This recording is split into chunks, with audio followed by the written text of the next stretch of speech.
Summer வந்தாச்சு. What's your plan for this holiday? எங்க கிட்ட விட்டுருங்க, நாங்க பாத்துக்கிறோம். GT Holidays, South India's #1 travel brand.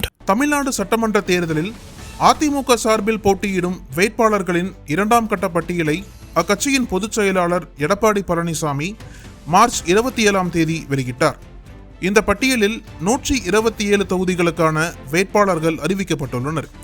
இதனுடன் முதல் கட்டத்தில் அறிவிக்கப்பட்ட 23 தொகுதிகளையும் சேர்த்து அதிமுக இதுவரை 150 தொகுதிகளுக்கு வேட்பாளர்களை அறிவித்துள்ளது.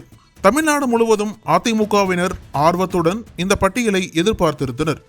ஆனால் சென்னையில் உள்ள 12 தொகுதிகள் உட்பட புதுக்கோட்டை மாவட்டம் ஆலங்குடி தொகுதி உள்ளிட்ட பல தொகுதிகளுக்கு இன்னும் வேட்பாளர் பெயர்கள் அறிவிக்கப்படவில்லை. இதனால் வேட்பாளர் பெயர் வெளியிடப்படாத தொகுதிகளில் உள்ள ராராக்கள் தலைமையின் மீது டென்ஷனில் இருக்கிறார்கள். புதுக்கோட்டை மாவட்டத்தில் உள்ள 6 தொகுதிகளில் மாவட்ட தலைநகரான புதுக்கோட்டை, அறந்தாங்கி, கந்தர்வக்கோட்டை ஆகிய 3 தொகுதிகளை பாஜகவுக்கு ஒதுக்கீடு செய்துள்ளனர்.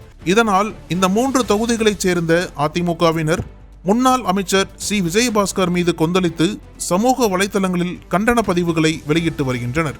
மீதமுள்ள 3 தொகுதிகளில் விராலிமலை தொகுதி மாவட்ட செயலாளர் சி விஜயபாஸ்கருக்கும், திருமயம் தொகுதி வைரமுத்துவுக்கும் ஒதுக்கப்பட்டுள்ளது. ஆனால் ஆலங்குடி தொகுதிக்கான வேட்பாளர் பெயர் இன்னும் வெளியிடப்படவில்லை. இது ஆலங்குடி அதிமுகவினரை கடும் கோபத்தில் ஆழ்த்தியிருக்கிறது. ஏன் ஆலங்குடி தொகுதி வேட்பாளர் இன்னும் அறிவிக்கப்படவில்லை என்ற நமது கேள்விக்கு கட்சி வட்டாரங்கள் பின்வரும் தகவல்களை தெரிவிக்கின்றன.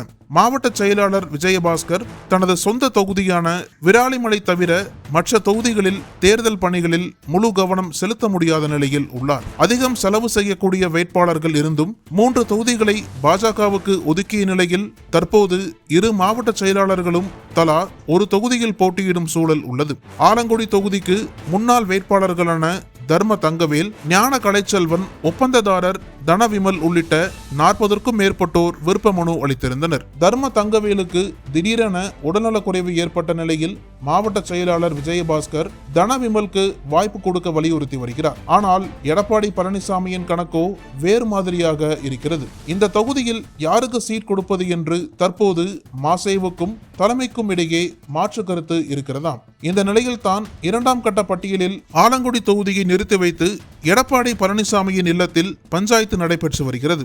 இந்த பஞ்சாயத்தின் முடிவுக்கு பிறகு ஆலங்குடி தொகுதிக்கான வேட்பாளர் யார் என்பது விரைவில் அறிவிக்கப்படும் என்று கட்சி வட்டாரங்கள் தெரிவிக்கின்றன.